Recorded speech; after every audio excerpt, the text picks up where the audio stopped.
Nah, we're live. Bam. Text from Annie. Yes, please email me. Okay, Matt. Can you email her this link? I am live on the show. Annie Sakamoto today. Crazy. Takes 180 shows of courage before you have Annie on. I think Annie is one of the few people I know who. Let's see if he's going to email it to her. Let me ask her what her email is. She wants the link. Yes, Annie, can you shoot me your email? Yes, that's important too. People who've been around CrossFit longer than I have that like are kind of in my sphere that I still see. Shit, not many. Not many. Annie Sakamoto. Definitely definitely one of them. And this video that you see playing here is her, Nicole Carroll, and Eva Twardokin. We just called her Eva T. I think they've obviously changed the music to this song, to this video from when I first saw it. It used to be the Nasty Girl song. But I'm pretty sure this is what got me into CrossFit. I think I was watching this video and I was like, holy shit, I need to be able to do this. 5'7" when I first got into CrossFit. That's when you first got into it, 2007, Brandon? What's the word, dude? I watched it back in 2005. Really? It's that old? Holy cow. Okay. I didn't see this until 2006. I believe Lauren Glassman made that video. Oh, there's Annie. Look, there she is. There she is. Hey. Hi, Sevan. Thanks for doing this. Thanks for having me. 15 years, maybe. I think I'm going on about 15 years since I've been in the scene. Basically, metaphorically speaking, been in the same room with you for 15 years, but never the same car. And by that, I mean, we've never really talked. Like, you and I were never like, oh, on the bus sitting next to each other, going somewhere and got to know each other. Yeah. You want to get on the bus together? Always. Let's go on a bus ride. I hate getting on the bus with someone and sitting next to them. And that's why I have a podcast to face those fears. I like it. Where are you? I'm at the gym, at our gym. Cool. And what gym is that? CrossFit Santa Cruz Central. And we are, if you remember the original gym, we are about 250 meters down the street from the original gym. And my mom is an avid CrossFitter and a member of your gym. She is indeed. I coach your mom maybe once a week or so, just depending on how many times she comes in and what class she comes to. I don't want to say this to disparage any of the other coaches out there, but my mom has been very fortunate to be with some of the greatest coaches in the world. Wes Pyatt, Michelle Moots, Hollis, the people at CrossFit Jude, the people at CrossFit, I think it was CrossFit 707 of Benicia who taught her, just insane coaches. But man, the once a week that and I think she goes to your gym like 3 or 4 days a week. Correct. And the once a week that she is fortunate enough to have you, I always hear about it. Oh, I had Annie to like, just call me. Hi, Sevan. I'm like, hey, mom, what's up? I had Annie today. I'm like, okay. I appreciate hearing that. She's such a love, Sevan. She's darling. Yeah. And thank you. There's nothing that anyone could be more proud of is probably, than having members of your family who are healthy. 100%. My mom actually just left the gym. She took the noon class. My mom works out with your mom sometimes. And yeah, it is just to know that, obviously something that we're so passionate about is carrying over to our loved ones. It's huge. Especially your parents, right? You want your parents to be healthy and you want them ideally to be financially stable. 100%. Yeah. I mean, because that's independence. Right. Yeah. Good point. So as I sit here, I'm probably, as the crow flies, I'm up Old San Jose Road. I'm probably 2 miles from you. Yeah. Not far. Yeah. Nuts. And do you hear about the Nasty Girls video every single day of your life? Not every single day of my life. How about one day a week? At this point, not even 1 day a week anymore. No. Wow. No. Yeah. That's amazing. It is. Because it ushered in so many of us, right? Like I don't really remember like what really got me into CrossFit, but as far as like I can check in my memory, besides the guy who told me about CrossFit, then that when I saw that video of you and Nicole and Eva, I was like, okay, what is this? You know what's funny is it has taken me probably all of 10 to 13 years to really understand why that video is so magnificent to so many people. It really, for so many years of doing CrossFit and being in the community and people telling me, oh my God, nasty girls, that's what got me into CrossFit. I was like, I don't get it. It was just another day, another video that Lauren and Greg decided to make. And even Nicole and I did it. And I just did not understand kind of the impact that it had on the community. And what do you know now? Well, I think what insight did you have? I think a lot of it, obviously, for me at least, is the struggle that Nicole goes through. I think that really speaks to a lot of people on a daily basis in a gym, right? You're going along in a workout and you're kind of like, everybody's done and I'm still having to truck along. And just the mental battle that presents itself a lot in CrossFit, and that ability to overcome that. And I think that's huge. I think that's what is so unique about our community is we're willing to not be the best, to be the last and still push through with some honor and some vigor. And then I guess the other thing would probably be, I was lucky enough to be in a gym where I was next to Nicole and Eva, and we were really pushing each other. And I didn't realize that not everybody was out there doing ring muscle ups and hang power cleans. And I mean, I kind of just thought I knew what we were doing was different, but I didn't think it was that unique or that special at that time. We didn't even know. We were doing, seriously, the rest of us knuckleheads were, literally, now it seems so weird to say it. Now I can't even remember what it was like. But like, we were going to the gym and we were doing the lat pull down machine, right? And like this thing, and we didn't even know what a hang clean was. It didn't even make sense to us what you were doing when you watched it, when we watched it. And then when we watched the muscle ups, you immediately want to find rings. And then your first attempt, you're like, oh shit. Well, and I mean, to be totally honest, like I didn't know what I was doing. I'll never forget. So back in the original days, we did a lot of single arm dumbbell snatching. It was in workouts a lot. I remember there was one day, it was just me and this guy, Peter Markle, and Lauren said, all right, we're going to snatch with a barbell today. And you said who was doing it?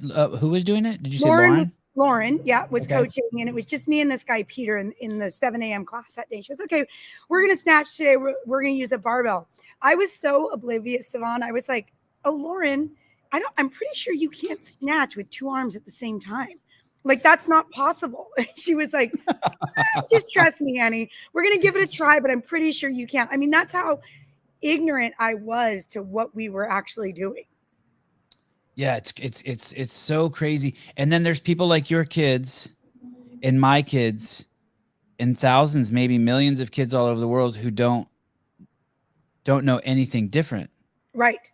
Totally. I mean, look at the kids that are, when you look at your Mal O'Briens and your Emma Carries and what they're doing, because by the time they were 10 or 11, it was already kind of a run of the mill thing. People were doing CrossFit around them. Like you said, they've known no different. I can't even imagine it. Like when I try to, I can't imagine, because it was such a profound impact on us. I mean, even the air squat, just going to a seminar and like just watching you guys do those air squats. I just remember sitting in a room with like 4 other people and being like, what is this? And it was pre-YouTube, right? I don't even think there was YouTube when that video was first made. Was there? I don't think so. Or at least I didn't use it. Exactly. Are you born in? And just so you know, Annie just said her coach was Lauren. And those of you who don't know who Lauren is, Lauren was Greg Glassman's wife at the time and the co-founder of CrossFit, depending on who you speak to, depending on what you think founder means. But boy, things have changed so much. Are you in contact with Lauren at all by any chance? I'm not. The last time I talked to her, I think was it must have been at the 2016 games in Carson. We bumped into each other, and it was great. It was really good to see her. Well, I started at the original gym, and obviously I was lucky enough to be around Greg, but really Lauren was my first coach. I took the 7:30 a.m. class Monday, Wednesday, Friday. Greg had a private client at that time, and so Lauren was the one that coached the 7 a.m. class. I forget. I think it was 7 a.m. Every day that I went. And Lauren is the one that taught me how to do a ring muscle up. Lauren is the one that obviously taught me how to snatch with both arms. I owe a lot to Lauren. Yeah, and not only I knew that and I'd heard that, but not only you, but she was also Nicole's coach for a long time too, right? Yeah, I mean, we all took that 7 a.m. class. It's not a pleasant. I have seen Lauren a bunch in the last few years. It's not it should be its own whole show. It's turned into quite a train wreck. It's not really a pleasant conversation. Anyone can Google it and see what's going on. And just from the headlines, I can tell you it's even worse than reading. But it's the only reason why I bring it up is that the different paths that people's trajectories have taken. And basically you look at Annie and you see, people see Lauren and she was the founder and she had this great life with Greg and all the money and all the fame and all the stuff. And she went one way.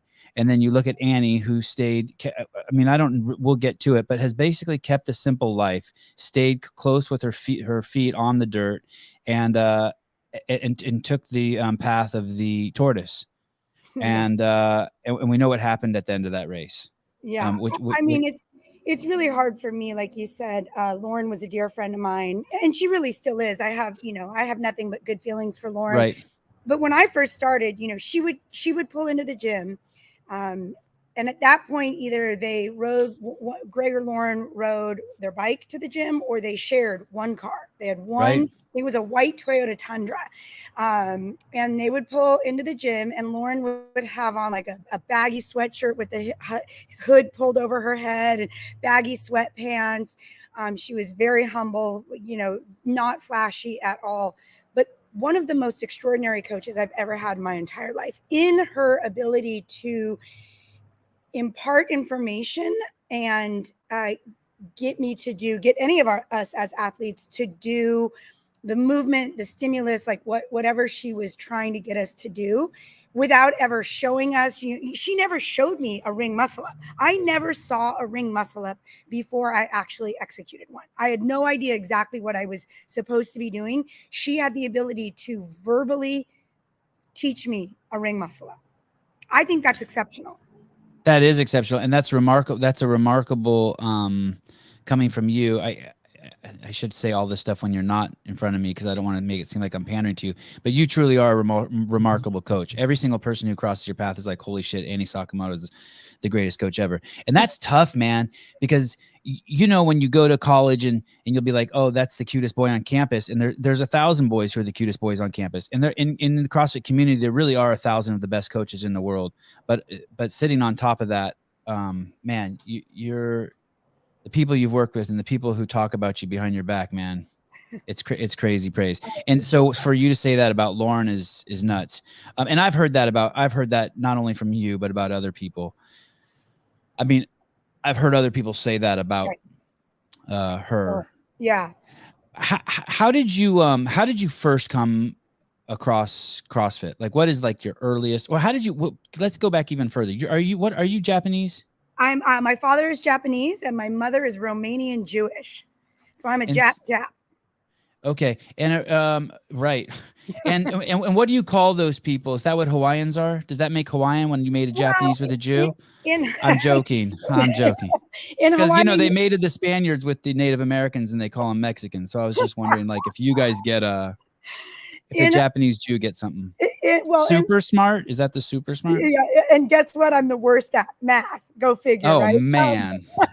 Your parents hate you. Exactly. It's like 2 negatives equal positive, 2 positives equal a negative here. In Hawaii, they're just called Hapa. So mixed race, Hapa. So I'm Hapa. Okay. And were you born in Hawaii? I was not. I was born in Lake Tahoe, California. My father was born in Hawaii and raised in Hawaii. And most of all of his family is still there. My mom, Romanian Jewish from Long Island, New York. And they met in San Francisco, and they moved up to Lake Tahoe to just be ski bums. And they had me. I'm an only child, spoiled rotten, and I act like it. And then when I was a sophomore in high school, my dad got a job in San Jose. And my mom and I were like, no way are we moving from Lake Tahoe to San Jose, California. And so my dad said, all right, we're all going to move to Santa Cruz. So we moved to Santa Cruz, and, in my heart, I was a mountain girl. I was born and raised in the mountains. I love the mountains. And literally within 1 year, Sevan, I was like, never mind the mountains. I love the ocean. I love the coast. And yeah, I've pretty much lived by the coast ever since. Athletic from a young age? I have played almost every sport except for softball, and was pretty much not very good at any of them, but just always loved being on a team, trying sports, trying new things. But my hand-eye coordination is horrific. I was chubby as a kid, but I did try out for every sport I could. That's it. What's interesting also is that, what is your husband? Is your husband Jewish? No, he is Dutch. Dutch. Okay. My wife is 100% Ashkenazi, and I'm a Jew, and I'm 100% Armenian. So we're like, so my kids aren't you. It's just fascinating to me that you're a Japanese Jew and I have these Armenian Jews. Yes, I like it. It's so cool. And yeah, it's fun. It's things that I never thought of before I had kids. I didn't really care as much, but now going back and looking at the history, did your mom's parents, were they escaping from Germany? Did they come during World War II? My mom's parents, I think they were second generation. Okay. And same with my dad's parents. My dad's parents were first generation born over here. My dad's second generation. And were your grandparents on your dad's side in the internment camps? No. They weren't. And they were living in Hawaii, and then they moved to San Jose. Somehow they escaped internment camps. I don't know. Unfortunately, my grandma's since passed away. I don't know exactly how they escaped that, but they were never interned. Yeah. So, and what makes me bring that up is, so you mix an Armenian and a Jew, and you have a real potential for a real victim mentality. The Armenian genocide, the Armenians love talking about their past, and the Jews, God, they love talking about their persecuted past. And then the same thing can be said. The Japanese are a little more quiet, Yes, you don't hear much about their internment camp shit. They're more okay, we're going to get our PhD in math and show you what's up. But you do have, it's an interesting allotment of people, Japanese, Jew, Armenian, in the last 100 years. They've gone through a lot of shit. Not that a lot of other people haven't gone through shit either. Right. But it's a well, and unfortunately, I just feel very Americanized. Like that. Neither of those things. It is good and it's bad, right? Because I don't fully identify with either of those. Situations, and in some ways I'm very lucky, but in some ways it's kind of sad. I'm just kind of Americanized that way, and again, I in some ways I regret that. Right. Well, what's interesting too is you never know what your kids are going to do too, because your kids could get into that and revisit it. Yeah, when they look into their own stuff. I think it's good to I don't know what the word is, but as I get older at 49, I'm seeing more and more as I reflect on myself that I was raised to sort of, it wasn't in my home like, hey, hate Turkish people, but it was pounded into me what the Turkish and Armenian relationship was, which gave me a bias towards Turkish people. Right. And I don't think that was healthy. I shouldn't have looked at the world like that. Right. Well, it's hard when it's coming from external sources and you don't really have a control over it. Right. Yeah. And you just become conditioned into a way of thinking subconsciously. It might not have even been, your parents or your grandparents' conscious decision to make you feel that way. Right. It's just passed down. Right. And they feel like they're doing the right thing by commemorating their parents' history and whatnot. Right. When's the first time you started lifting weights? Really CrossFit. So I like I said, I was just kind of chubby, but I did sports. I did actually some water polo my very first year in college at UCSC. And then when I came back to finish school at UCSC, I took this kickboxing class up at UCSC, and it was really just like an aerobics class. And I really got into it, and I ended up starting to teach kickboxing classes here in Santa Cruz. Okay, did you guys hear that, people? She went from taking to teaching. Now we have some insight in Annie Sakamoto. Okay, go on. Yes. And I had known Eva Twardokins because we had taken a hip hop dance class from who is now my sister-in-law when I was like 18. And she was Eva's your sister-in-law? No. We took a class Oh, from this lady, Carolyn. Carolyn is my sister-in-law. okay. So we took this hip hop class. And anyways, Carolyn then became my sister-in-law, and she would take my kickboxing class. And Carolyn was a good friend of Eva's. And so Eva came to one of my kickboxing classes and was like, hey, if you're into fitness, you should try CrossFit. And she kind of told me about it. And I was like, yeah, nobody barfs in kickboxing. I really don't have any reason to do something with barf. Like, I feel pretty fit and I don't barf, and that's fine. And she was like, no, just come and give it a try. What year is this? 2004. So I come in and do a personal with Eva. And at the original gym, we had a pommel horse, because Greg was a gymnast. And so she gave me a workout. It was 3 rounds, 400-meter run, 10 deadlifts at like 65 pounds. And that was probably the first time I ever really lifted weight, and 10 pass-throughs on the pommel horse. And I had only done kickboxing. I had no way to kind of by myself understand how to put intensity on this workout. So I'm jogging the 400s, and it's 65 pounds on the deadlift, and I do these pass-throughs, and it's 3 rounds. And what's a pass-through on a pommel horse? Sorry to interrupt. That's okay. So that the pommel horse has handles. Yeah. So you start with your legs behind the pommel horse. You would kind of tuck them up, bring them through and onto the other side, and then back to the other side. A lot of people do them with parallettes now. Yep. That's pretty athletic. Yep. Okay. Got it. So anyways, I went home and I told my husband, like, I did CrossFit today and I didn't throw up and it was really easy. And like, this is, really, they should probably try taking my kickboxing class. So he was like, oh, I've actually taken CrossFit before. He's been a surfer for a long time in Santa Cruz, and him and a couple of his friends had taken a couple classes from Greg, probably like in the late 90s, really early 2000s. Wow. So he's like, I would take a CrossFit class with you. So I was like, all right. So we went back to the gym, maybe a couple of days later, and we took the 7 a.m. class. And there might have been like 8 to 10 people in the class. And Greg was there that day, and he designed the workout. It was a 500-meter row, like 30 air squats, some number of kettlebell swings, 3 trips around the cargo net. Do you remember the cargo net that we had at the original gym? I don't. I mean, just in pictures. When I was there, I never saw it there. Yep. And then 25 glute ham sit-ups, 3 rounds. Wow. And the way Greg imparted intensity on us, me, maybe specifically, I don't know, was he staggered the start. And he said, don't let the person behind you catch you. Try to catch the person in front of you.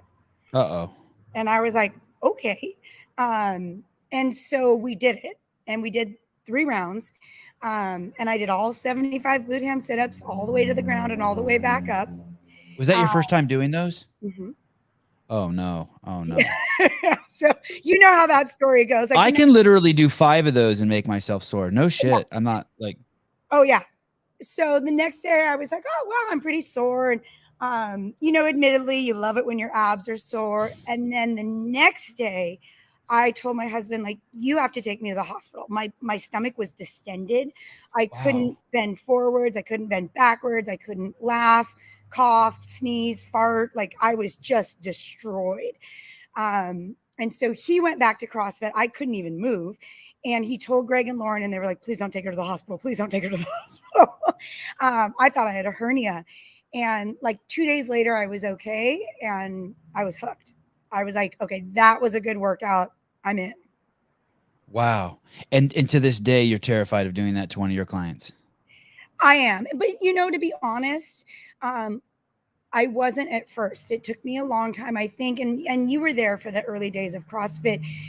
a lot of the mentality was somebody comes in, they don't know about CrossFit. You need to just smash them so they understand what it is and then just hope that they come back. Yeah. And I think that a lot of us have matured that's an unsustainable model. You know, you're not going to get a lot of clients that way. And there's really no reason to do it that way. How old are you, Annie? I'm 45. Yeah, I'm 49.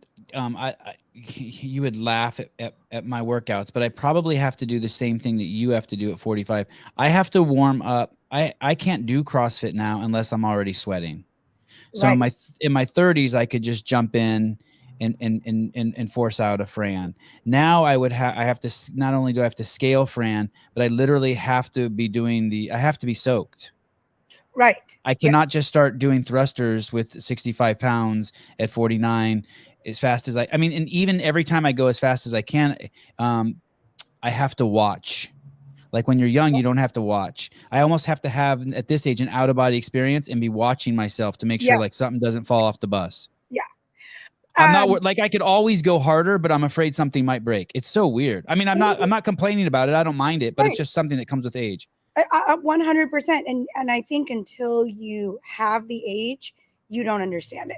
Because I remember even being 36 and being like, how big of a deal can it be? Like you go maybe just a little bit easier. And then, you know, you hit 40 and you're like, no, that's different. And you hit 43 and you're like, oh no, that's really different. And now at 45, I'm like, oh yeah, no, that's really different. And exponentially every year it gets a little tougher. But the thing that I think is so great about CrossFit is really, unless you're trying to go to the CrossFit Games, that's okay. You're still doing CrossFit. You don't have to do Fran until you throw up for it to be CrossFit, right? Yep, for sure. Yes. Even the first time I did CrossFit, I did Fran, and I didn't know about the timepiece, and so it was myself and Carrie Peterson. You remember Carrie? And it was in 2006, and he did 11 thrusters at 95. I did 11 thrusters at 95. Then we went and got a drink of water. We looked at some girls in the gym. We walked back. And we went through the whole workout like that. Right. And 28 minutes later, you were like, yes, what's the big deal? Well, we were like, wow, that's an amazing workout. And I think maybe we did some other stuff, but we were so stoked. And it was only after some time that we realized that you needed a clock.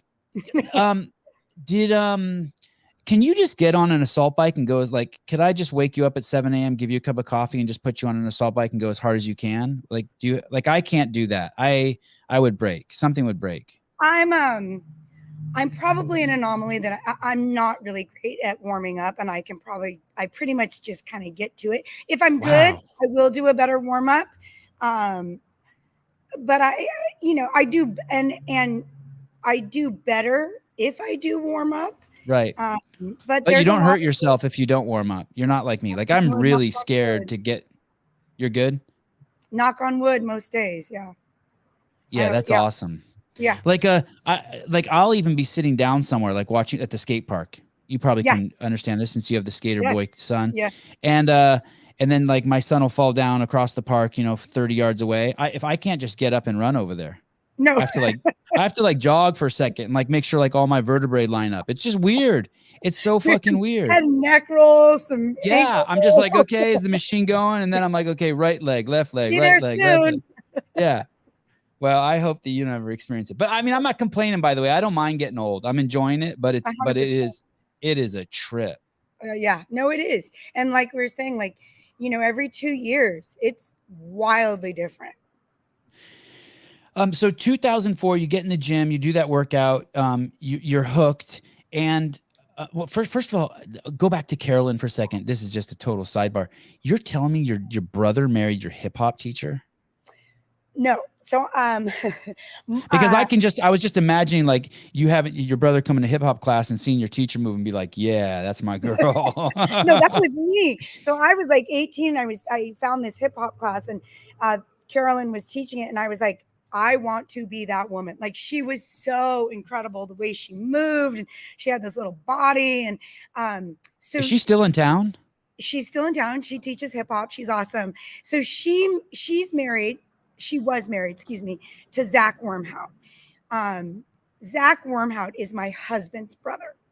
So what happened was, but I, Oh, okay. yeah, Okay. yeah, yeah, Not because your I'm the brother, only your child. your Correct. brother's, your husband's brother. My Okay. husband's brother. Correct. Okay. Yeah. And she actually is the one that hooked Jake and I up. I like bumped into her at UCSC and she was like, "Are you dating anybody?" And I was like, "No, I just moved back into town." And she said, "I think you should date my brother-in-law." And I was thinking to myself, well, he sounds ridiculously desperate because I barely knew her. Like I knew her because I took her class, but I was Spoken like, with really high self-esteem, Annie. yeah. He wants to go out with me. What the fuck's wrong with him? Well, I mean, I barely knew. I knew Carolyn because I took her class, but she didn't know me that well. I was just another person in her class. And here I am bumping into her and she's telling me that, I should date her brother-in-law. And I'm just thinking, he sounds so desperate if you're just seeing any girl on campus saying you should date my brother-in-law. But I guess she knew She something I judged you didn't, for your body and your looks. How shallow. And the way you right? move. Yes. The way we judge animals at the zoo. Okay. And you're still married. Correct. Yeah, congratulations. How long Thank have you you. been married? It was 18 years in September. Wow. I was thinking regularly. I think that my relationship with my wife is kind of my my crowning achievement in life. How long have you guys been together? We got married after Avi was born, but I've known her. I mean, the first time I met her, it was a 5-year courtship, but I met her like in my early 20s. We were in college, Oh, so over wow. 20 years. Yeah, Good for you. yeah. And then we worked. I ran a home for mentally disabled adults for 5 years, and she worked there too, and we both started there at the same time. I just knew her from college, then I got the job there and she got the job there, and so we worked together. And by the time we both quit, I was running the home with 20 people working for me, and she was second in command. Actually, now that I think about it, right before I quit, I think they promoted her over me even. Oh, wow. And Where so was during it? that 5 years, I was courting her like crazy. This was in Santa Barbara. Okay. And I was just courting her like crazy. And I just, and then one day she goes, hey, and she would tell me like, "Hey, you know, I have a boyfriend. You need to give me a little space, you know?" I'm like, "Okay, cool." And then one day she came over to me and she's like, "Hey, I broke up with my boyfriend." I'm like, "I'm in." Yep. There's the sign, green light. I was like, "Oh, I get it." And so here we are. But relationships are I don't want to say anything cliche, a challenge or hard work, but like there's I don't know what the word is. If I think of a good word for it during this podcast, Okay. I'll tell you. I don't want to say anything cliche, but it's worth every second of it. I recognize the accomplishment. It's awesome, especially if you have kids. Yeah. Yeah, and it's hard. I mean, there's a lot of days where we're coming and going. We're 2 trains passing in the night. Yep. But we're a team. Jake and I are a really good team, and we're lucky enough to have 2 amazing kids. And like in May we went to Hawaii, and so stuff like that is really nice. We just get the 4 of us together and just some downtime because we're in the thick of it right now. Our daughter is 15 and she's playing volleyball, and our son is 13 and he's playing travel baseball, and it's just like we're constantly coming and going. How often does your son skateboard? It depends on how much into sports he is at that time. He definitely took a hiatus. I mean, he would do it a little bit in the backyard, but he took a little hiatus during travel baseball, and he's really back into it again. And on and off this last year. Well, since COVID, he really got into it a lot more, like skate park kind of stuff. What skate park? Okay, so I don't know if you know. So my brother-in-law designs skate parks for a living. That's what he does. Okay. This is Zach. This is Zach. Okay. So like he designed the skate park for the Olympics this year. Wow. I don't know if you know there's a famous skate park in and he doesn't have any Japanese or Jew in him. This is the other side. What the fuck? Yes.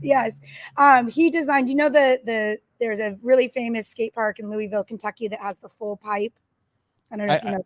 I don't, but I've probably seen it in videos. I'm a little behind you. Mine's only 6 years old, so I don't have as much knowledge yet. You'll get there soon. So okay. So Zach designs skate parks. So it's kind of in their blood, and then Zach and Jake's dad designed Derby Park. I don't know if you know Derby over on the west side. Derby's like the total treat. Derby and some people will say that's the oldest skate park in the country. I think there's argument that there is. So my kid's grandfather designed that park. Wow. Yeah. That's like the total treat park. That's like when you've gone to all the other parks like one time in a couple weeks. Like all the people be like, hey, don't take your kids every day. They're there every day. It'll just spoil them. They just get into. For people who don't know, and my friends, my kids call it a toilet bowl. For those of you who, this is a really cool park, huge grass park, tennis courts. No one's ever there. Couple blocks from the beach, and apparently Annie's grandfather-in-law. My husband's father. Yep. Okay. Yeah, my husband's father. Yeah. So it's your father-in-law. My father-in-law, correct. Sorry. That's okay. So it's basically just like a long cement tube, or like a canal. Yeah. A steep canal that goes into this huge bowl. Oh, yeah. And people have spray painted it full of graffiti, so it's super slippery. Yeah. Is he still alive? He's not. He passed of pancreatic cancer in 96. Oh, wow. But so he was a landscape architect for years, and somehow he designed Derby. And then he designed a few more parks. He has a couple more in the Bay Area that he designed. And then when he passed away, Zach, who had gone to school for landscape architecture, inherited the business because his dad owned a landscape architecture business. And Zach basically turned it into a skate park design business. Oh, wow. Mm-hmm. Is Zach on Instagram? He is. Do you know his Instagram by any chance? Yep, what is it's at small wave. There might even be an underscore in there, at small_wave. That's it. So, yeah. What is your Instagram, by the way? I need to fix this on the screen. What is yours? At Annie Kimiko, ANNIEKIMIKO.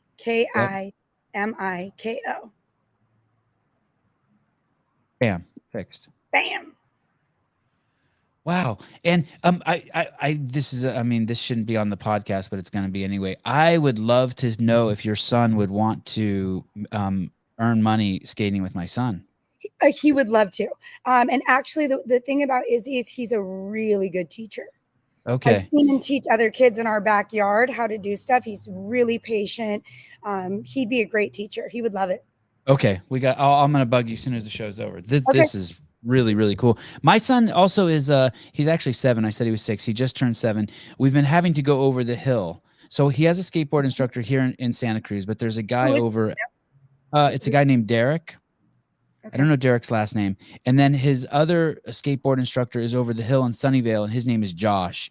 Okay. And I wish I could remember Josh's last name, but he just started a YouTube channel. It already has 40,000 subscribers. He's an ex-pro skater. It's called Skate Park Lessons or something. But these are older guys, in their 30s. Mm-hmm, mm-hmm. And so it would be cooler, it would be cooler if he skated with a 13-year-old boy. Totally. Yeah. Does your boy play tennis? He does not. I mean, he probably could. He plays baseball, but right. Okay, so you're you go to the gym, you do your first workout, piece of cake. Your husband goes with you. You have a basically some sort of rhabdo incident, and you're off to the races. Yep. Do you and this is before there's any seminars or anything. By the way, did you know Greg wanted to be told me he would tell anyone that he wanted to be a landscape architect if the gym shit didn't work out? No, I never knew. No, I had no idea. Yeah, he's told me that like 100 times. Trip, fun. Right? Yeah. Speaking of landscape architecture. So then you just start going every day, and there's no seminars then, or there's no training, or there's no official CrossFit curriculum, right? Well, so that was May that I started. And then in the fall, in October, Greg said, hey, I'm doing one of my seminars. I think at that point he did one every 6 months. So he did. This was in 2004? Mm-hmm. October of 2004? Okay. Yep. And he said, hey, I'm doing a seminar. I want you to do it. And I was like, nah, that's okay. I teach my kickboxing, I manage a restaurant. This is just my fun. And he was like, no, I want you to do this seminar. And so actually Nicole and myself and, some other people did the seminar. Do you remember, I just blanked on his name, from Canada, from Vancouver, Craig. Yes. I can't believe I just blanked on his last name. Anyways, I know exactly. I know who you're talking about. Yep. Yeah. And he started Mad Labs or whatever. So he was there. There was a couple other people there. And so we did the seminar in October. And Greg, did you take it, or were you helping teach it? No, I took it. I took it. It was really just Greg at that point. He was the only one. I think maybe Rob Wolf and Everett and those guys were there. And so Rob might have given the nutrition talk, but otherwise it was just Greg. Okay. And so he was like, okay, I want you to start coaching. And I was like, I don't want to coach. I don't think I want to do this. And he kind of put the pressure on me. Anyway, so I picked up the 4 p.m. class on Wednesdays. And then within a few months, I was like, no, this is exactly what I want to do. Did you do the programming for that class, or was it already set up? God, I can't even remember. I think usually it was kind of already set up. Like most of the classes would do whatever the class did that day. You might be I'm switching to you are the longest active CrossFit coach in the world. You think? Oh, shit. I mean, who else was in that room when you were coaching? Greg's not coaching. Lauren's not coaching. I don't think Nicole's coaching. Was Nicole even on the scene then? Did you ever? Yeah. She took the seminar with me, and then that's right. Yep. Man. Lonnie Lau was. I think Lonnie Lau was there. Remember Lonnie? I know the name. I can't put a face to it. No, you know who the longest standing coach is? Greg Amundsen.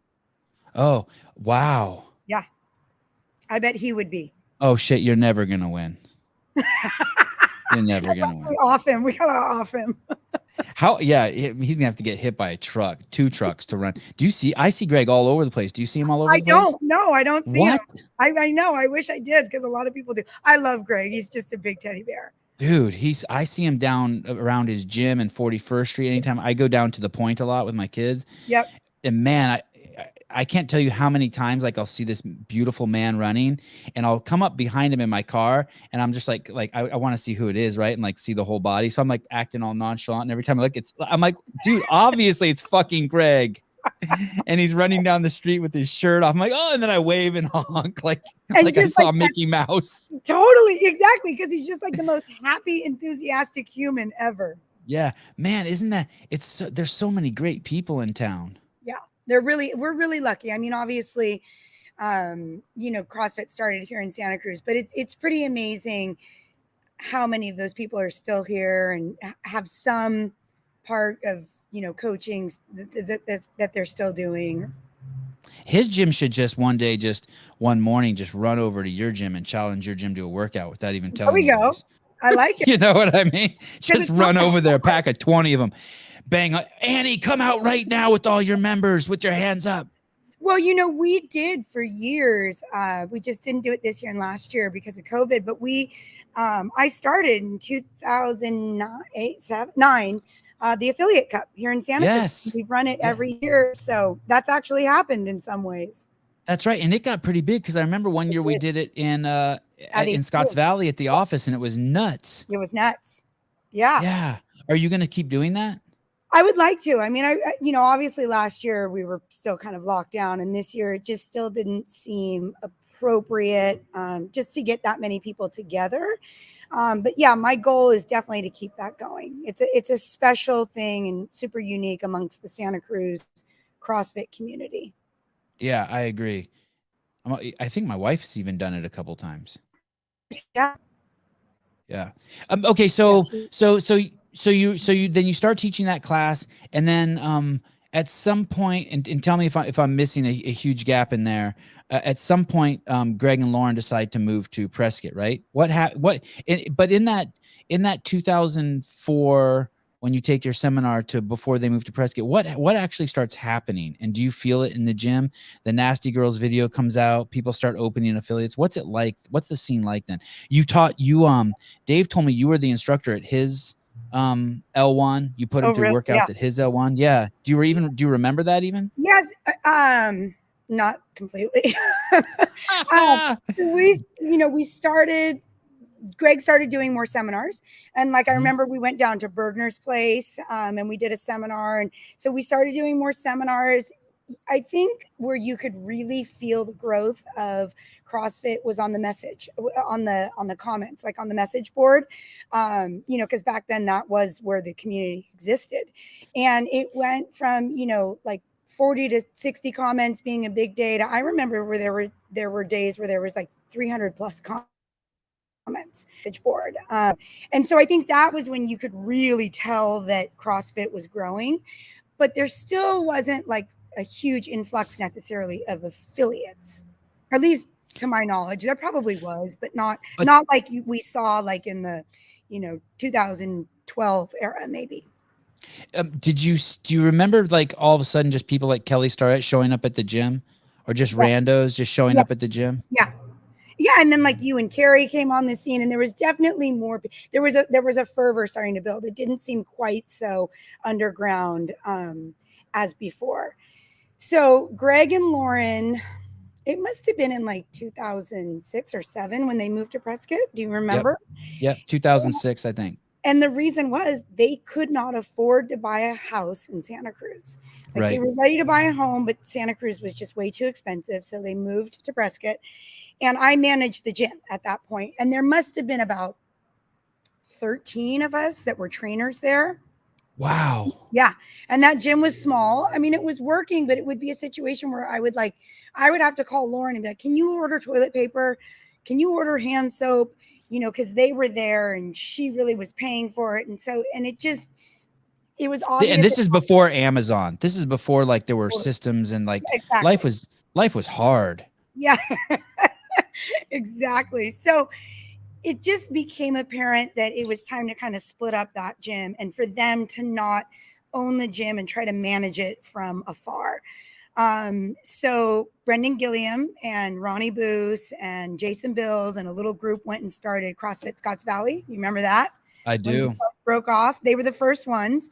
And then there were still a few of us left. I think I took my first L1 there, by the way, at that one. CrossFit Santa Cruz, Scotts Valley.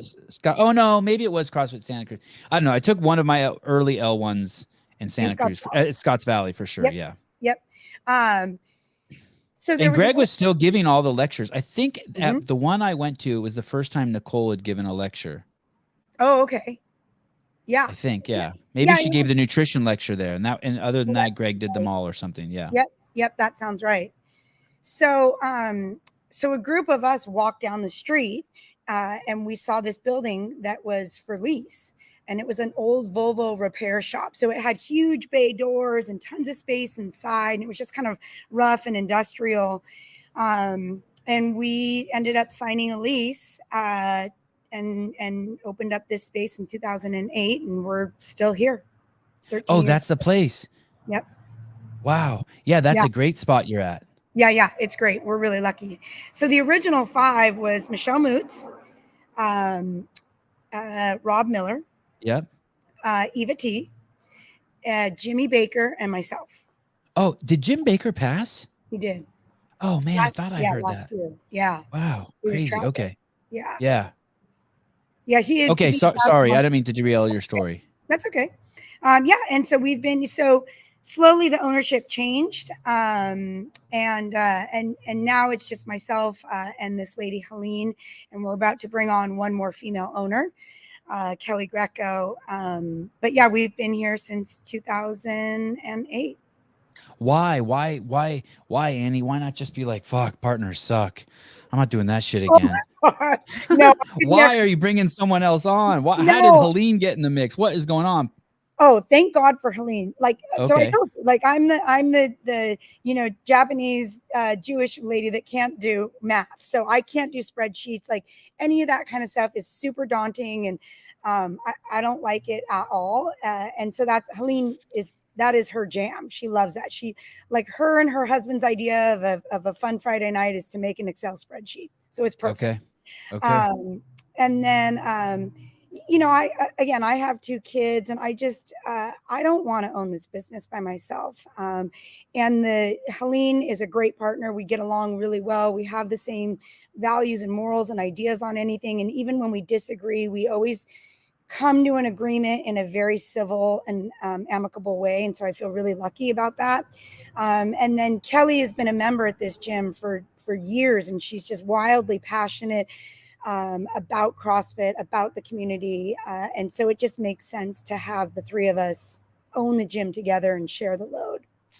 It's probably never been harder to work with people, and I know that's pretty self-serving because like I'm only 49 years old, but you think there was a time when like, hey, should we buy our kettlebells from Rogue or should we buy them from Again Faster, and you get in a fight with the owners. Now it's like, should we have a BLM sign, should we have a gender neutral bathroom, should we I mean, before it was like what kind of coffee to serve.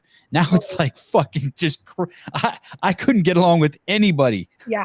I mean, it's crazy. And I mean, it's nuts. Should your mask cover your eyes? Should it cover your lips? Should you have to wear a diaper? Are you allowed to sit on the toilet? I mean, it's fucking nuts. It is. And so it's just really amazing to have two women that we just see so eye to eye. And even when we don't, we can so civilly figure out where we're going to meet, where we're going to agree. It's pretty unique. When you say two women, and I'm fully reading into this, is there some advantage to it being someone else who has a vagina as opposed to a penis? Is there like, okay, it's better that it's just all women on the, you know what I mean? I think that I just take a lot of pride in being an all women owned business at this point. Yeah.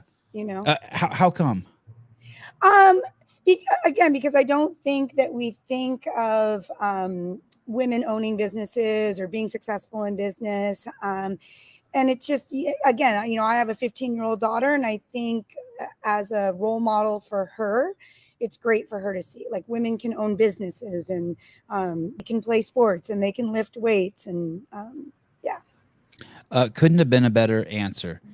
I was looking for a fight, and as soon as she says you couldn't be a better role model for my daughter, you win every fight. Everything. Once you have kids, people, that's your reason for fucking everything. And if it's not, man, you either shouldn't have had kids or you got to refigure that out. 100%.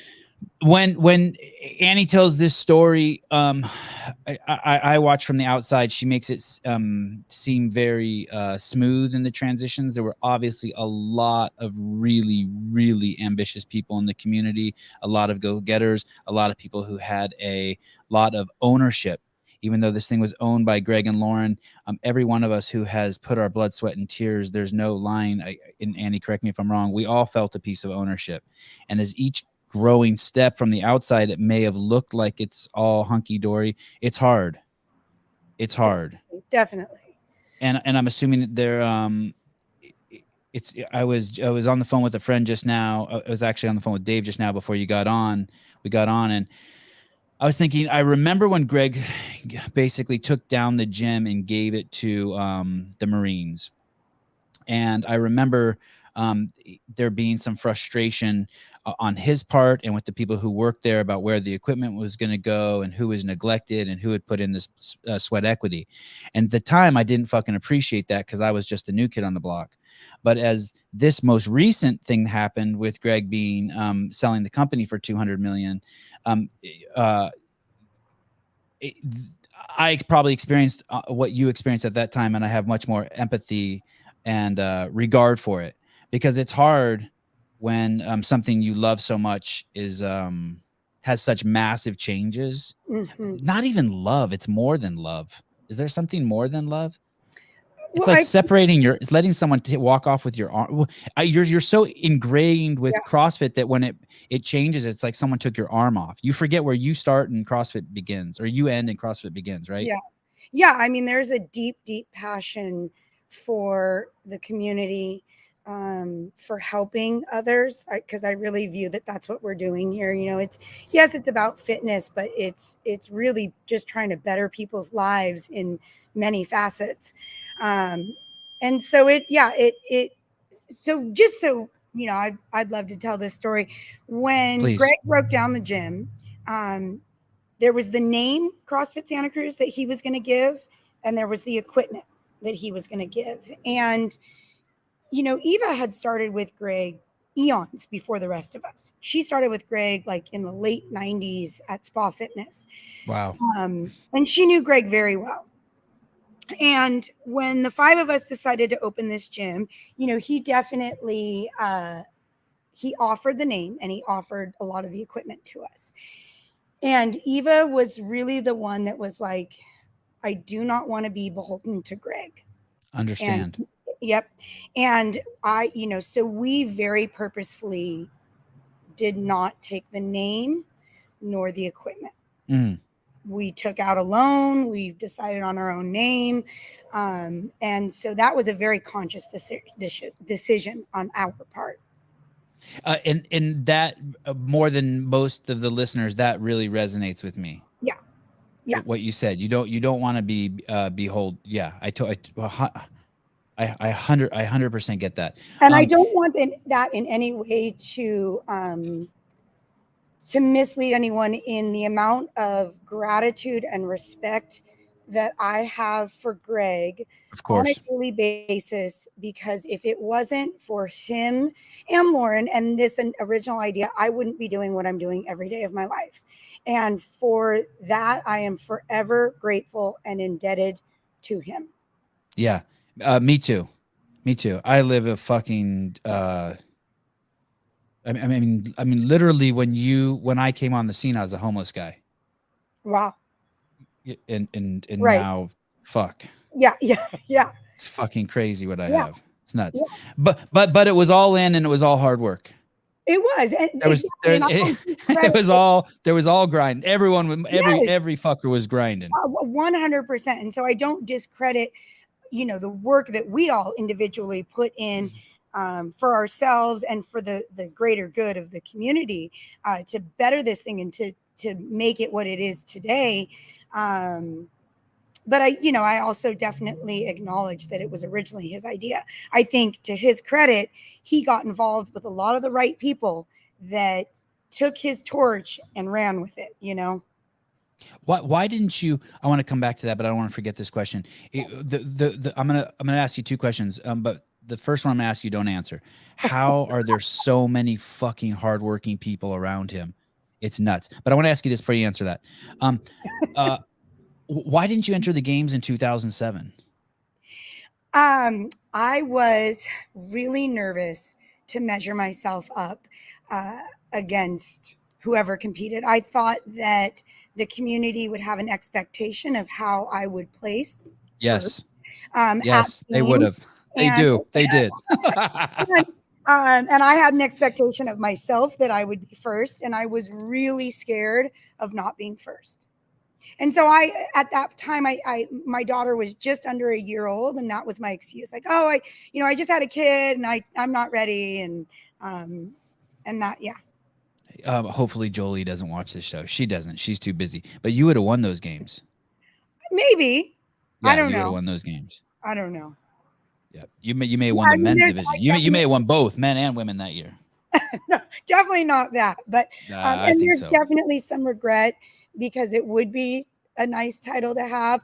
But even more so, I just regret that I was so reluctant to put myself out there. That it's silly. And I think, like you're saying, like maybe the community would have had an expectation, but would they have loved me any less if I hadn't gotten first? No. Right. Exactly. Well said. Yeah. And that was a something that I had to come to grips with. And I didn't until 2011. I don't know how magic works or chemistry works, but do you follow boxing at all? No. Well, there was a fight between this big giant Irish dude, 6'8", named Tyson Fury, a couple weeks ago, and he fought this giant black dude, 6'6", Deontay Wilder, and pretty much everyone I know liked Tyson Fury, the big Irish dude. Right. And Deontay Wilder was really boisterous, and he had some darkness to him, like some not his skin color, but just some demons he was going through, and he would express them.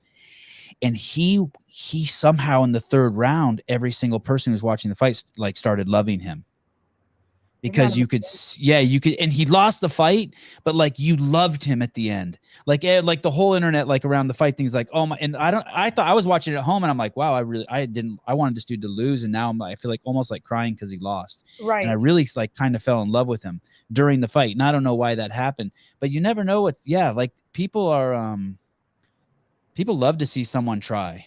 Exactly. And that is, I think that that's what I've come to realize. You know, I knew it as a coach and a participant of CrossFit, but I couldn't wrap my head around as an athlete in CrossFit is that like CrossFitters love anybody who is giving it their all. So again, like in that video in Nasty Girls, when Eva and I are done and Nicole is having to struggle through those last reps in tears by herself, like she's the moving one. She's the amazing one in that video, not Eva, not myself. For finishing first and second, it's Nicole and it's her effort. And yeah, it just took me a lot of years to accept that for myself. You know, it's easy to think about that in relation to others, but definitely a lot harder when it's yourself. Are you competitive? I wish I was more competitive.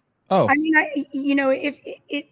am I competitive? Yes, but it's almost like more of a fear of losing than a desire of winning. Oh, yeah. I got that too. Yeah, that sucks. We got the bad kind. I wish, I wish it was more like I'm just so damn hungry to win. I just don't want to lose. That's lame. I don't care I would rather be arrogant than insecure. Totally, 100%. Can I get a little bit of your arrogance over there? Can I get just a little bit of that? Yes, Small little. They're both by the way, they're both the same thing. People, arrogance, insecurity. You're just indulging in yourself. Get over your fucking self. Yeah, well, and it's ego, right? And so yes. It comes across in either a dominant way or a kind of passive way. But you're right. It's both just ego. Yeah. So how did Greg? That whole he wasn't a boss. He was someone who shared this. He was an insane visionary. If you've never been around a visionary, it's fucking weird. He was an insane visionary. He never told any of us what to do, but all of us just just participated in any way. We contributed. Yes. Like it was like a fucking potluck. CrossFit was like a potluck. That's great. That's a perfect way to put it. Right? Yeah. Greg told you the vision. Hey, it's going to be a dinner and everything has to be red and it has to be 38 degrees and it has to be served with holding your hand over your head. And we're like, okay. And then it was up to everyone to show up with that. Yep. And everyone was nuts. Yeah. I mean, Tony Budding, holy shit. Did he ever sleep? Even still, I mean, it's like they say, like CrossFit is for anyone, but it's not for everyone. And so it very much attracted a certain kind of person. And obviously very specifically in those early years, because not everybody knew what it was and was ready to latch onto something that was, not a given like it is now. And so I think that a lot of us that latched on in the early days, we were a unique bunch. We knew what was happening was special, and we just figured out the ways in which we could, pass it forward and make it grow and live. If I could have never snuck in with the camera, I would have run from CrossFit. It would have scared the shit out of me. But the fact that I could hide behind a camera, I was the dude who got picked after girls, like in high school, like in PE class, like all the boys would get picked and then some girls would get picked and then my fat ass would get picked. It wasn't. I mean, I was okay with it. I thought it was funny, but I was afraid to put myself out there. The presidential fitness exam, when you had to run 4 laps for time, I would let people pass me and then run in with the group, like let people lap me. I mean, I didn't want to sweat. Okay. So, what's funny is actually, that's the only time in my life as a kid doing athletics that I shone was the presidential physical fitness test in 6th grade. Like we were as girls, we were just supposed to do. Yeah, I had to do that with the girls. Yes. I did 7 pull-ups. Wow. Yeah. So they were like, Sevan, you go with the girls. I'm like, okay. And I had to do the flex arm hang because I couldn't do one pull-up. And they were like, Annie, you go with the boys. Exactly. That's awesome. I think I out pull-upped every boy in my grade except for one. Yeah, 7's crazy. And can you imagine now? Like, can you imagine if our kid, like my kids haven't had to do anything like that? My kid would just destroy something like that now. Right. It'd be nuts. Now what? Now what do you want me to do? Finish the whole test and. Annie, I was 23 years old. I'd never done a pull-up in my life. I was in the backyard at my house in Santa Barbara, going to college there, 22 maybe. I was high as fuck on MDMA. That's ecstasy. I don't know if you've ever done that. And my roommate was this fucking juiced up steroid dude, right? And he was on ecstasy too. And we're in the backyard, and it's like 2 p.m. in the afternoon. And he's like, "Hey, dude, do a pull up on that branch." And I go to do a pull up, and he's like, "Dude, what are you doing?" And I'm like, "I don't know how to do one." And he puts his hands under my lats and squeezes them. He goes, "It's not a pull up. You have to contract that muscle." And because I was high as fuck on ecstasy, I could just go right into that muscle, right, and contract it. And I did my first pull up. No way. It was nuts. Who knew? Who knew MDMA was a performance enhancing drug? Yeah, it was nuts. It was, and I just became, after that, I became a pull up fanatic. And my my highest accolade is there was a strict pull up contest, impromptu, at HQ one time, and I walked in the gym as it was finishing, and Sherwood had done like 23, and they said, "Sevan, do you want to enter?" And I said, "Yeah," and I tied him. I did 23, just cold, Just took cold. my backpack off. Yeah, I was like, "Yeah, good boy, Sevy." But all kids, don't do drugs. Don't do that. It's just stupid. Wish I'd never smoked anything. It's not worth 23 pull-ups. No, I mean, no. So like, there's another way to do it. My parents should have sent me away to Africa or something, something like some exchange thing. I could have learned something. So then you open your own gym, and you've been there ever since. And what has your, so now you obviously, you've spoken about how you really like helping people. That's like the premise of your gym. And yet totally on the other end of the spectrum, you're still performing at the highest level, and you're still trying to compete at the highest level. And then you're also, you're really involved in the sport everywhere. The commentating, the competition, you've done everything. The teaching, you've done it all. You've immersed yourself, but kind of like on your own terms, right? Yeah, I like I didn't do it on my own terms necessarily. Like, I got swept up in the wave and I just went off. Yeah. But you've really done it on your own terms. How does it work, like being on the games team? Like for the announcing, for the commentating? Yeah. Are you just like in the middle of a class and you feel your cell phone go off in your pocket, and it's like Dave or Justin, and they're like, "Hey, do you want to do the games this year?" How does that work? So I have always worked with Charlie. Do you know Charlie? Yep. Awesome. Yeah. Love Charlie. Love working for Charlie. And so, God, I don't even, I must have been 2018, 2017 when they asked me to start kind of doing some of the stuff for regionals back when it was up at Scotts Valley, and they would, they would stream it. And I think for them, my guess is they were looking to add a female commentator to the desk. They had Sean, they had all these guys, Tommy, Pat, and they had Miranda. They had Miranda before you, right? I think so. Like, I remember being on the show with Miranda like in 08 or 09 or some shit. Like, it was really podunk. Yeah, it was so easy because I live in town.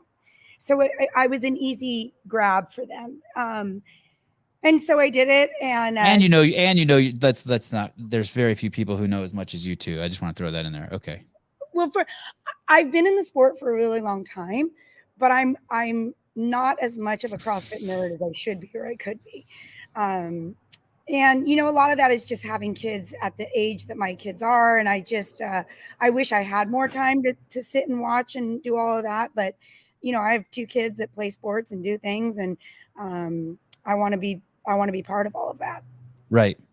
But I've been lucky enough to be on the media team for quite a while now, and I love it. It's like I probably get more nervous when we're about to do a show than I do when I'm going to compete. I feel you. Yeah. I feel you. It's nerve-wracking as shit, right? Yes, totally. The one thing I would say is Sean Woodland is so good. I mean, everybody's great, but Sean Woodland is so good that if I'm at the desk with Sean, I'm now at a point where I feel much more relaxed because I know, like, if I get a little lost or I stumble, Sean will just pick me right up. He'll just carry over. He's amazing. Yeah, he's definitely a gift. Do you think he gets nervous? I think he probably does a little bit. Him and I have talked about it. There's certain moments where I think he gets nervous. But he went to school for journalism, and this is what he does, and he does it so often at this point. But I think probably when it's the games, when it's CBS Sports or stuff like that, I think he gets a little nervous. When you're competing and you're nervous and they say go, it goes away. When you're regardless, 100% of the time. But when you're on air, you just hope it goes away, right? Like sometimes it like lingers, right? Or like you're 5 minutes in and it comes back. You're like, what the fuck are you doing? I'm already going. Go away. Yeah, so I'll right? never. Yes.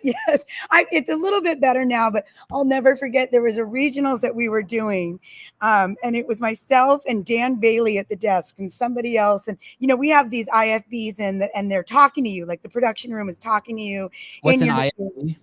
I don't even know what it stands for, but it's basically the little earpiece so that the production room can talk to you. Like, so if Sean's talking and I'm going to talk next, they can come in my ear and say, you're talking about so-and-so next. They can just prompt you, or we're going to scratch this piece, whatever it is. So it wasn't Sean either. It was Sam. I think, the guy, Sam, that's kind of hosted the desk a couple of times. Anyways, he was hosting and he said something. And Dan and I just stood there, like neither of us could think of something to say. And we just stood there. And Irv came in our ear and he was like, react. And Dan and I we couldn't even think of anything to say. And I think Sam had to take it back because literally Dan and I just sat there paralyzed, like. So that's our joke now, react. This is totally off subject, but I'd like to hear your thoughts on it. I love the UFC because it's so raw. It reminds me so much of CrossFit. All the talent is fucking homegrown.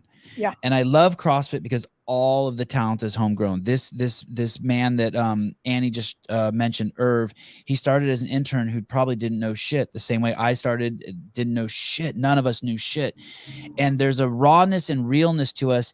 And we never really had to fake being commentators or fake. We never had to pretend. Right. And now UFC go one thing, and then I'll let you run with this. The UFC is now integrating people from ESPN like Stephen A. Smith and Max Kellerman.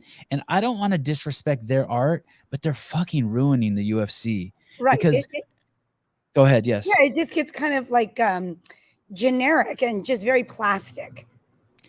They lose the substance of what's and it frustrates me if I hear someone complain about Sean or Chase or Bill Grunler because you think the grass is greener on the other side. It's not. Yeah. You guys need to just chill out. Like you're gonna get some superficial cheese dick. And it's not gonna it's not gonna have substance. It's not gonna be real. You still hear real shit come out of the commentator's mouth who are involved with CrossFit and in the UFC. The Michael Bispings, the Joe Rogans. When they start bringing in sportscasters instead of practitioners, I'm not saying that there's not a place. There's some great. I'm not saying there's not a place for those people, but right. I'm not adapting well to it when they do it. I don't adapt well to when I watch the CrossFit Games and they have someone who's not a CrossFitter on. The new guy that they brought on this year was amazing. Derek, big old. Oh, Derek, but big old yoke dude. But man, he had tough shoes to fill.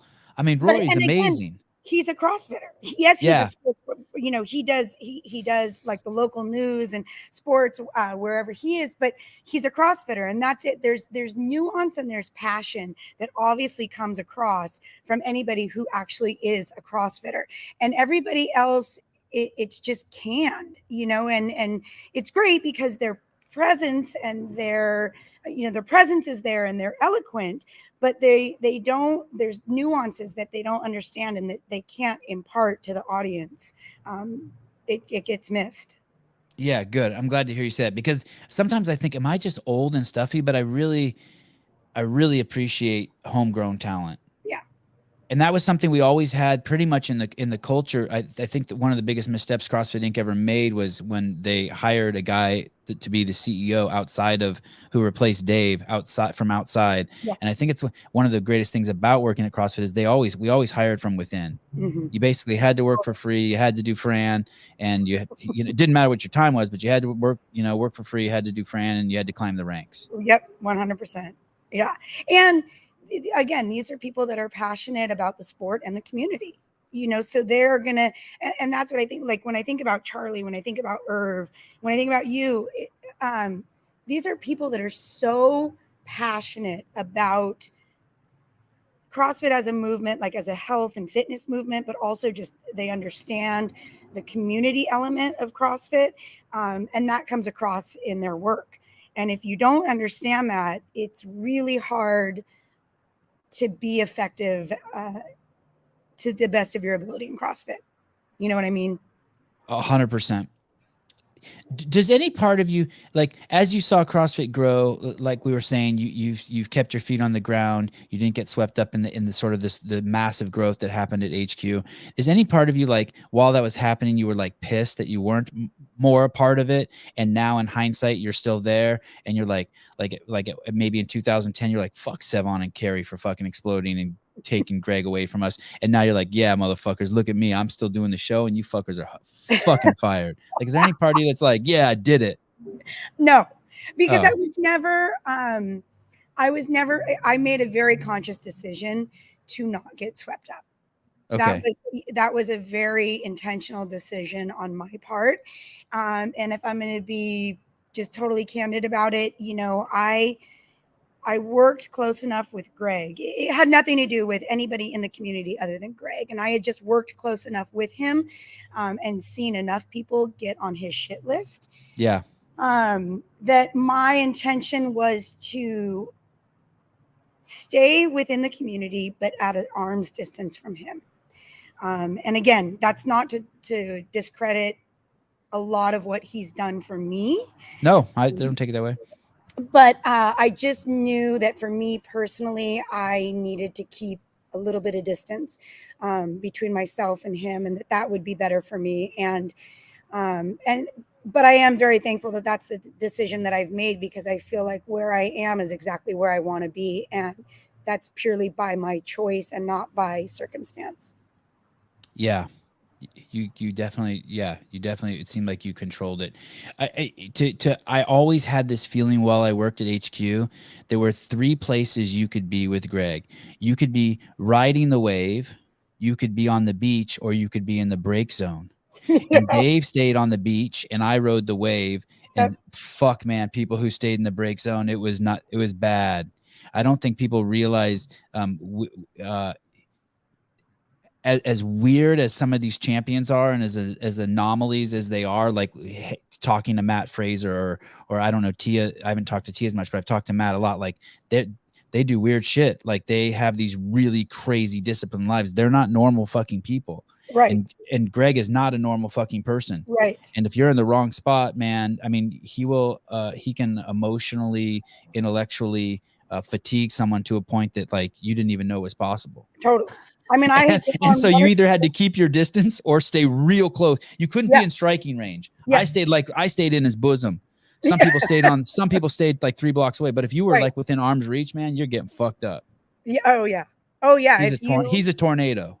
I had been on some of the phone calls and email threads when he decided he was pissed at somebody, and it was not pretty at all. He would eviscerate them. Yes. Yep. Yeah. Definitely. And then he could be your friend the next day, but most people don't heal that quickly.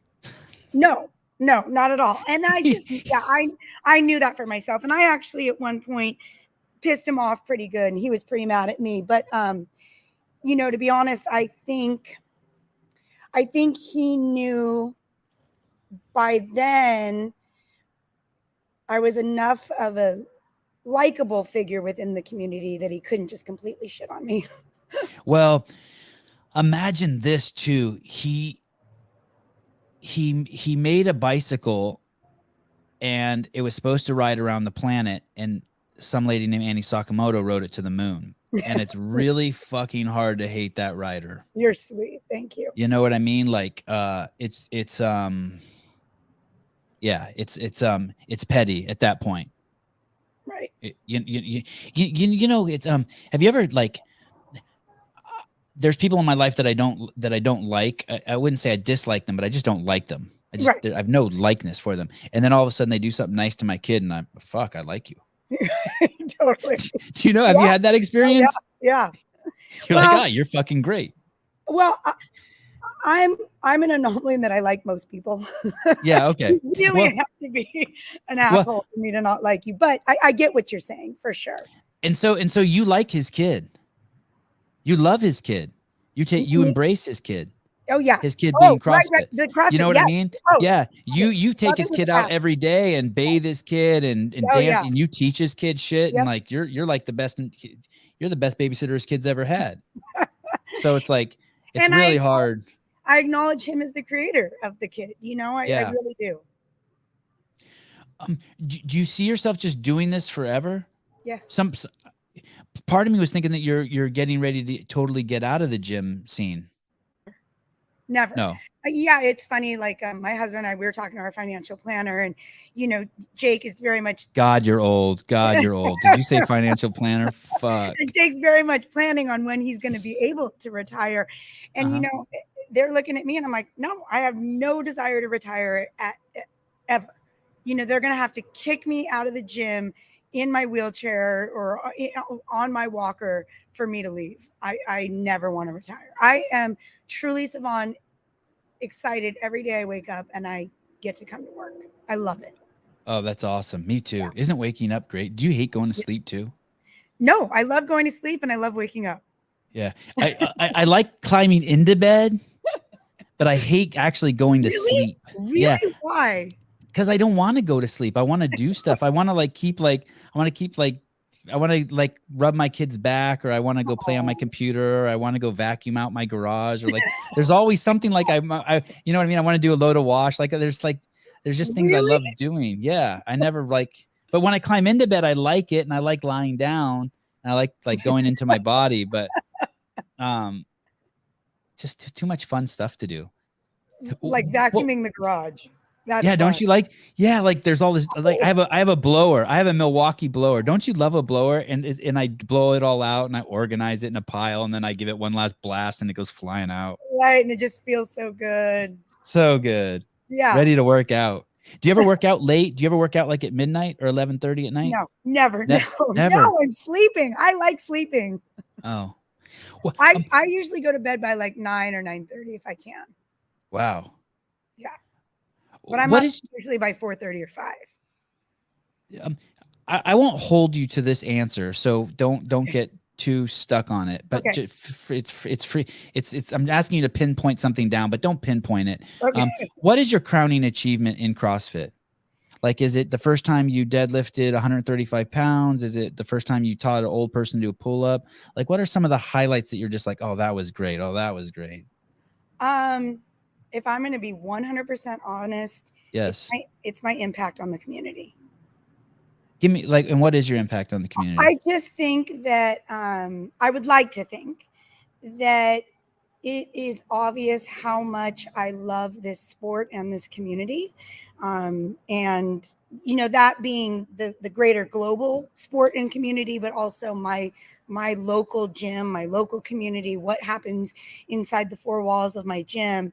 And my hope is that is very apparent to my local community, to the global community, how passionate I am about it. And that has impacted, inspired, helped others to either pay that forward or just have a better day. It is do people come in? How often do you get new members at your gym? You know, it kind of ebbs and flows, but it could be once a month to once every couple months at this point. And so is it visitors? Okay. And is it so when you get new people at your gym, or especially people who haven't done CrossFit before, and you see it's because they've learned about it because of another client. Let's say my mom told someone in her book club and they come in. So those are the moments when you're like, holy shit, I'm spreading the disease in a good, like, and this is awesome. Or I'm spreading what's the opposite of a disease? Because I think that everything is contagious. I think if you like shit around other people, they'll think I think everything is contagious. I don't think it's a misuse of the word. I don't think it's a simile. I don't think it's a metaphor. I think shit is fucking contagious. I agree. And so basically you're I don't know if cantogen is the right word, but you enjoy what you're spreading. I do. And so I do enjoy. So a couple things like, wow. That's like meaning of life shit. Yeah. You enjoy what you're spreading. That's a whole nother look on it. I'm going to write that book. I like it. Well, so I love when your mom brings in somebody and like wants to share our gym with her. But like Matt Bishel's mom, did she come in? Exactly. Yeah. Kathy, she was great. She was awesome. Crazy. She actually wrote Helene a card, thanking her. And so there's two things. One, so a lot of visitors come in, and then somebody like Kathy Bishel she wrote Helene a card saying like, your community was amazing. They always, we constantly get comments, especially from visitors, on how welcoming and warm our community is, and that they've been to hundreds of boxes around the world and they've never been to a gym where the community was so welcoming. And that's always makes me super proud, because I'd like to assume that comes from the top down, right? So that the environment that Helene and I are setting creates an environment where our trainers impart that vibe, that feeling, and then our community members have that feeling, and then somebody new walks in and they're sharing that feeling. But the other thing is, today I had a woman who always comes to my 9 o'clock class, and she walked up to me afterwards and she said, literally with tears in her eyes, and it's just a everyday Friday, and we did the workout, and she said, I cannot tell you the impact that this has had on my life. And she was welling up with tears, and she said, I didn't even want to come in today, but I just knew like I would feel so much better after I came in. And she just, without getting into it too much, she went into just her personal struggles that she's had as a mom, as a working professional, of trying to balance all of that, and how much CrossFit, as a physical entity, but even more so the community side of it, has impacted her life. And she said like nothing else ever has. And like when I hear that, like that's it. It cannot get any better than that. When what you're doing for your work is impacting people to that level, in my mind, like there's no better job in the whole wide world. And it goes back to your kids again too, right? Yes. Look what mama does. Look what I'm doing. I hope this is, dude, it's so And great. I want to show my kids, like, that's the other thing, great. Like you were saying, my husband has to go to work, and I get it, and that's what he does. I get to go to work, and I want my kids to see that, there are jobs and you're going to maybe have to work, but you can also get to work. Like you can love your job so much that I never wake up in the morning and I never say to my kids, like when I'm leaving, mom has to go to work. It's always like mom gets to go to work. And I want them to know that in life, you can have a job like that. How did you stumble upon this life? Because you were just working out, doing kickboxing, and then one of your friends who happened to be an Olympian dragged you over to this CrossFit thing, and then it was easy, and then it was hard, and then you didn't want to throw up, and then you took this seminar, and now you're a commentator on ESPN, and like, did you write all these goals down? How did you stumble upon this? I don't know. It's a total pinch me scenario. And I am super grateful for it every day. I acknowledge that I'm very lucky to be in the situation that I am. I think I know the answer, or at least I know a paradigm that we can use to try to get to the bottom of it. What habits do you think you have? Like one of my habits is always to work on my habits. Okay. Right? Yep. And but I didn't know that until like I read some post that Miranda Alcaraz posted one time. She said goals are kind of vapid when you get there. Make sure you have good habits, passion. Yeah. So what habits do you think you have that you had instilled in you at young that you still have today that keep you going? that have made it so that the tree of life keeps dropping fruit on you? I think from my mom, it's discipline. My mom was always very disciplined. So, she did jazzercise from the time I was born, and she would go out and have a bunch of wine the night before and whatever. And she would wake up in the morning, and no matter what, she would go to jazzercise. And I think that, again, it's amazing what we learn from our parents, not from what they say, but from what they do. And I think watching that discipline that my mom had very much impacted who I am today. I would say that, I'm not extraordinary in the things that I do as much as I'm extraordinary in my discipline. Give me another example of discipline, because that falls under structure too, right? Like your mom had like structure and discipline. The structure is that she did it every morning. The discipline is she did it hungover, right? There was nothing going to stop her. Right. Yeah.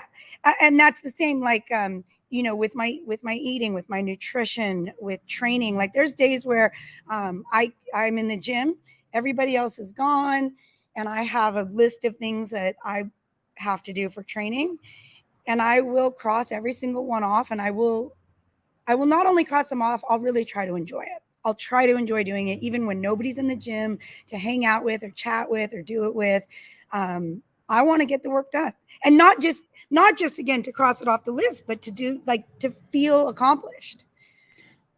When you say try to enjoy, you mean as opposed to like everyone's gone, you have to do stuff that is going to take time, like I don't know, like assault bike and GHD. It's like you have, and like you instead, like you'll feel yourself wanting to feel sorry for yourself, and instead you'll be like, no, I'm fucking flipping the script on that shit. Yeah, and not even so much sorry for myself, but like, like, oh, this is laborious and I have to get it done. But it's almost more, to try to get in that mindset of, no, I am in a situation where I get to get this done. I get to do these things. I have the time, I have the capacity, the ability, the means to do all of these things. Do you have to fake it, or does that come normal to you? Like do you have to? Gotta fake it. I gotta fake it sometimes, but yeah, I think obviously, like you can fake it until it becomes real.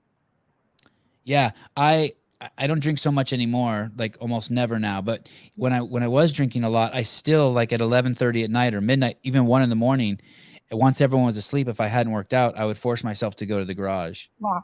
And I would just fake it. I would be drunk and I would go in there and I would just sit on the assault bike and I would just tell myself, hey, you just got to start pedaling. Like, no. And then after 10 minutes, I start sweating, I feel sober, and then I started workout. But like, I had to fucking fake it. There was no, like, I hated it. But never once did I do the workout and be like, oh my God, I wish I wouldn't have done that. Right. It was always like, holy shit, I'm a fucking badass. Right. You are. If you can make yourself go in the garage at that point, you are a badass.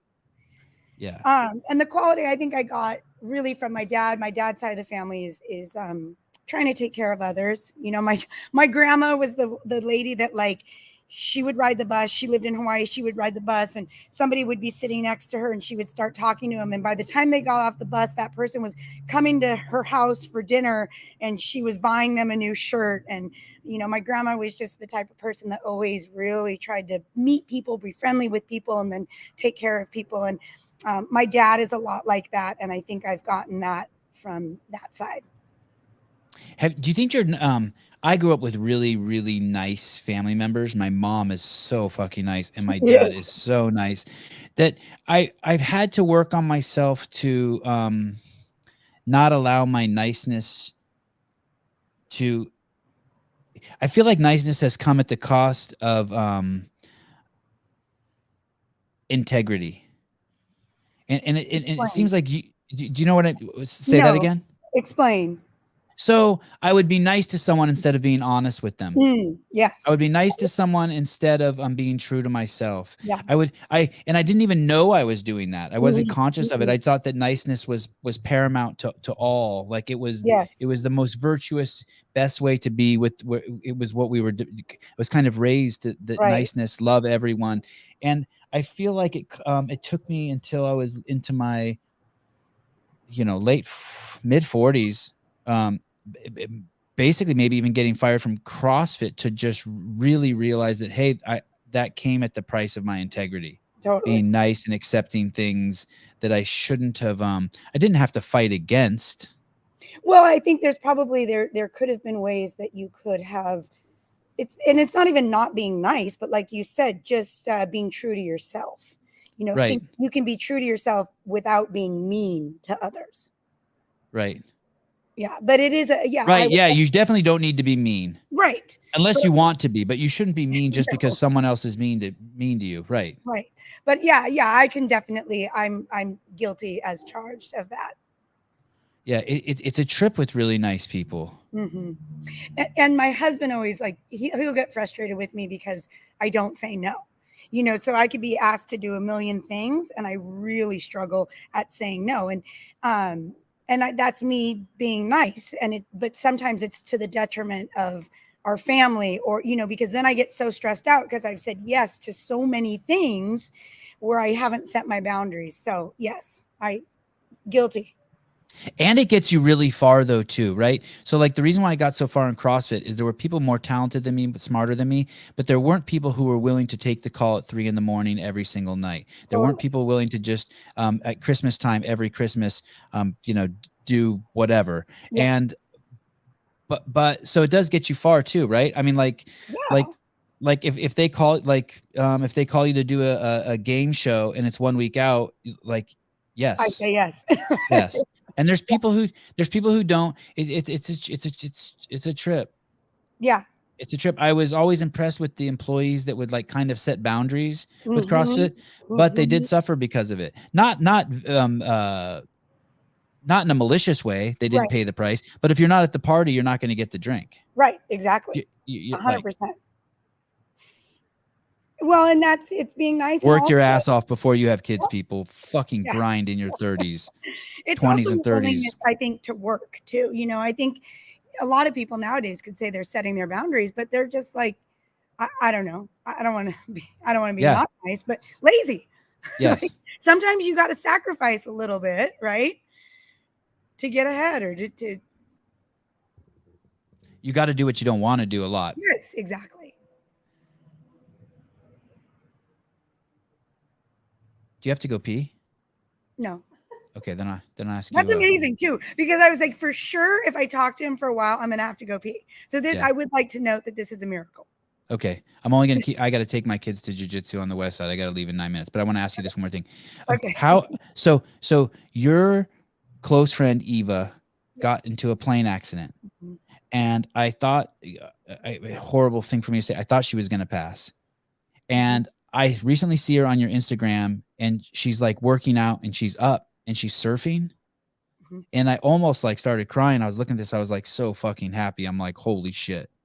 Can you tell us like what you're comfortable sharing that would won't encroach on her personal life? Yeah. Of like what happened and how she is and what your role is in that? Yep. So, and for those of you who don't know, Eva T's the third girl in, or the first girl, I don't care how you number them, in Nasty Girls. It was Annie, Nicole, and Eva. Yeah, and Eva was everywhere, just like Annie and Nicole when I first came on the scene. Okay, go ahead. Well, and Eva's a 2-time downhill Olympic skier. Like I said earlier, she started CrossFit with Greg probably in the mid-late 90s. The original female CrossFitter is Eva T. 100% hands down. Nobody could ever take that title from her. And she slowly kind of pulled away from CrossFit. She was doing a lot of Olympic lifting. She was one of the owners here. She was training here, but doing more Olympic lifting than actual quote unquote CrossFitting. And she had bought a small plane, and she was learning how to do tricks actually with the plane. She was a accomplished flyer. And I think she was the story that we've heard is that she was doing a practice touchdown landing, and something happened and her plane was demolished. And there was just her and her flight instructor, and really neither one of them should have been alive with how bad this plane crash was. He walked out of the hospital on his own 2 legs about 3 days later. Eva was in pretty intensive care, and in the hospital for upwards of 9 months to a year. And the first couple times that I went to see with a massive TBI, I mean, besides breaking all of her ribs and her collarbone and all kinds of bones, she had a massive TBI, to the point where she was pretty much barely coherent when you spoke with her. She couldn't really walk. And even a year later, I went to her house to have lunch, or even like a year and a half later, I went to her house to have lunch with her.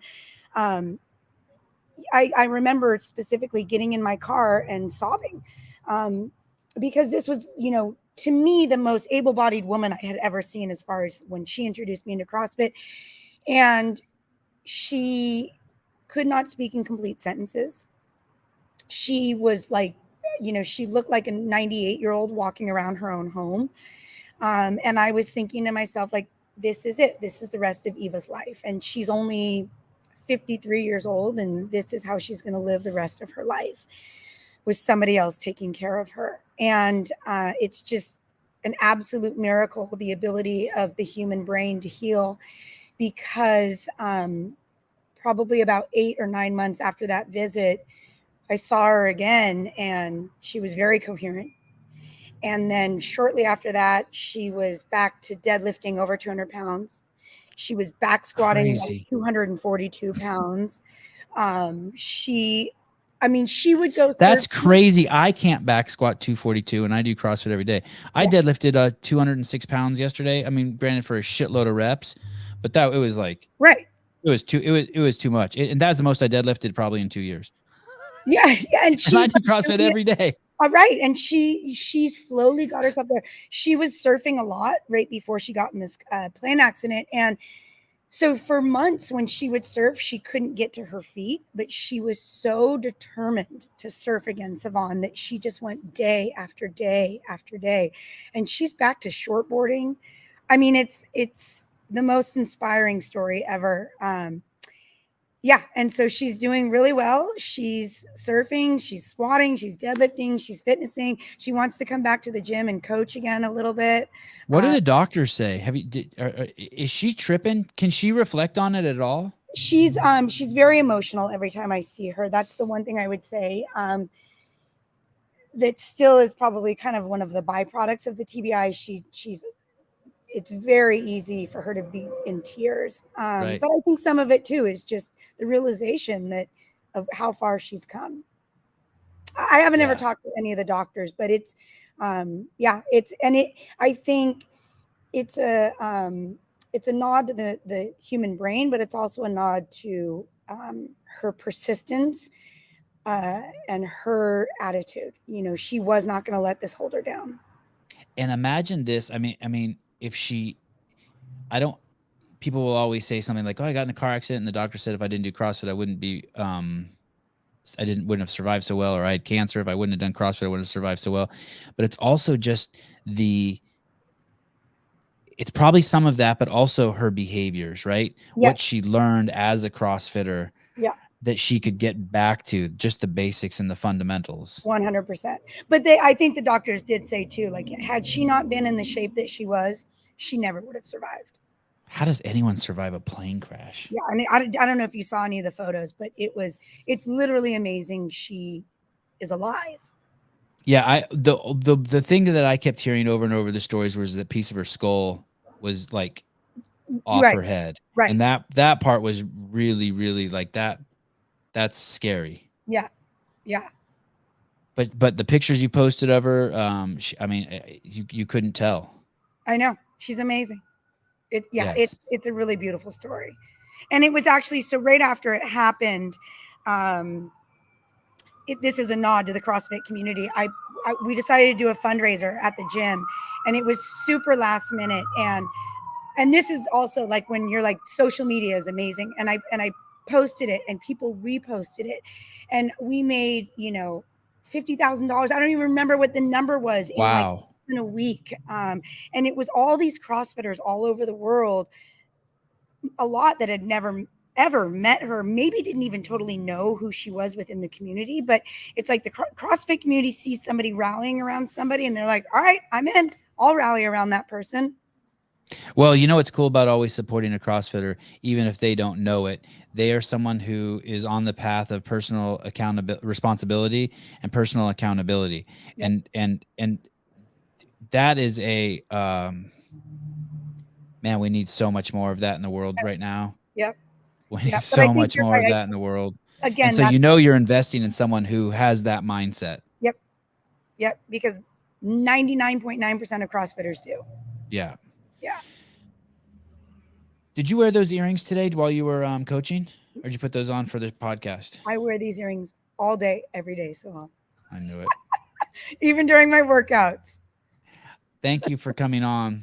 Sevan, thank you so much for having me. It's really good chatting with you.